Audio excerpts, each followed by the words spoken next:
Welcome back to Case Closed, anime review episode number 96. This one review the 986 episode of the anime, The Two Real Faces, Part 2.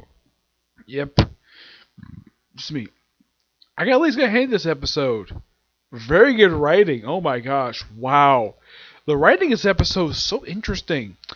And I wouldn't be surprised though if somehow later on this episode gets a award for a fantastic script.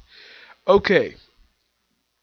Despite that, you could kind of feel like it seems like the last week episode, this one seems like written by two different writers. So apparently, like the person that got killed last week was apparently the husband, the one they were searching for last week. So Mori basically is in his office with Conan. By the way, his daughter is nowhere to be seen this episode. She was there last week, but not this week for some reason. I don't know why. And he gets a phone call that says, "Oh yeah, Muto has been killed." How?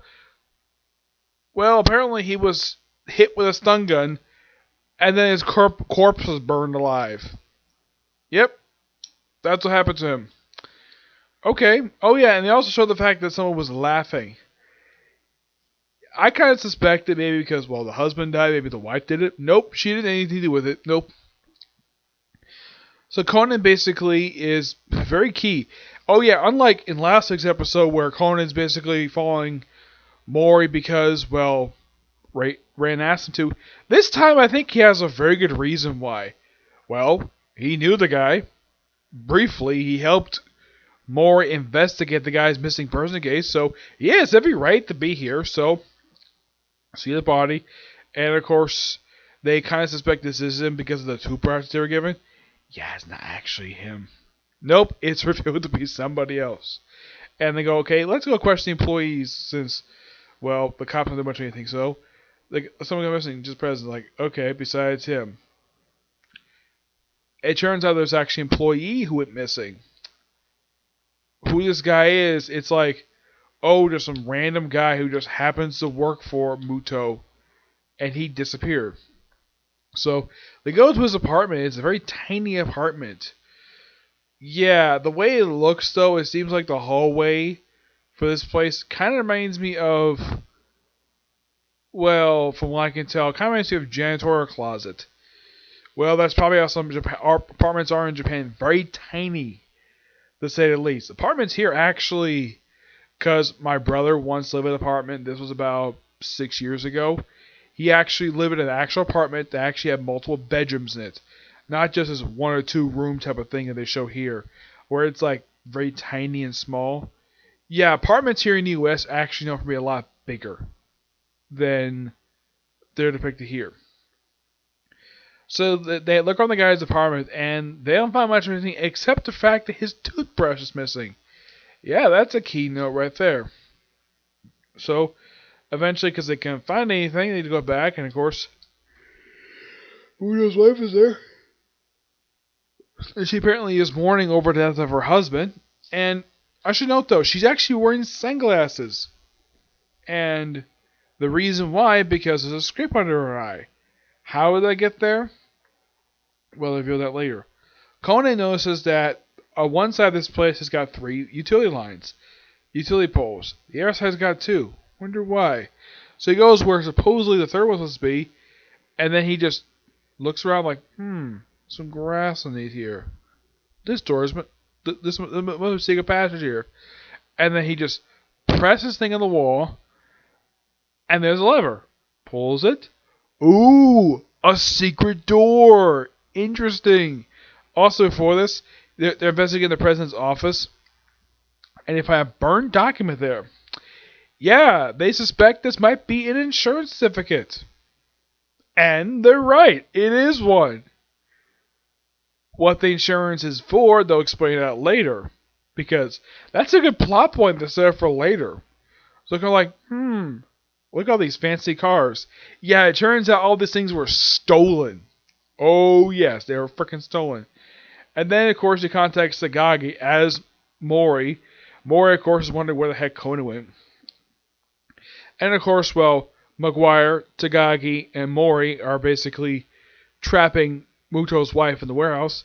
They suspect she might have been involved with the guy's death. It turns out, yeah, the guy who died was not actually her husband. It was one of his employees. Probably because he's a random guy. Also, it's revealed that the unknown, the bad guy from last week, one who's smiling, was actually Muto himself. Because apparently he was grinning over murdering a man. Yep, and his beautiful wife is basically like aghast at this, the fact he would get off on murdering a man. So it's later revealed that he actually knocked him unconscious and then stuffed him in a trunk.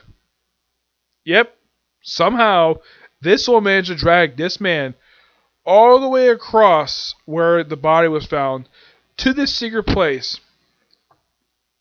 Yeah, it turns out the reason why he actually is a cold-blooded murderer, because the man's a freaking thief. It turns out all the fancy cars in his place, they're not some like cover scheme for like, let's say, some trading company worked for. Nope. Turns out that was actually a lie. Turns out he's just a thief, who also was a murderer. And then, of course, the insurance certificate that was found was actually made out for the life, because Muto planned to kill his wife to get the insurance money. Yep. And so, yeah. And it turns out, though, the scrape under her eye was actually her husband, who did it when he was being knocked unconscious. And with him basically getting arrested for murder, and, well, he's arrested not only for murdering this guy, probably also for arson as well, because he did burn the freaking corpse. And of course for theft, probably multiple counts of theft. So, and McGuire's like tells the wife, yeah, he's gonna pay for what he did. Don't worry about that. You did the right thing. Well, at least she didn't kill him. Oh, and by the way, they actually revealed the whole thing what was happened this episode via Mori being knocked out. Yep. That was kind of strange. So there's no hint to the fact that last week's episode, oh yeah, the guy who was the president of the secondhand company was in fact a murderer. Yeah, there was no hint to that. This week's like, oh yeah, he definitely is one. Okay. Despite the bit of a retcon from last week, but it was a damn good episode to watch and thoroughly enjoyable. Can't wait for next week's episode, which also involves Takagi. Yeah, Takagi is actually in the preview, which that's interesting. And unlike this episode and last week, which basically was a two-parter, this one is definitely going to be a standalone episode called The Company Disillusion Party. What next week's episode is going to be called?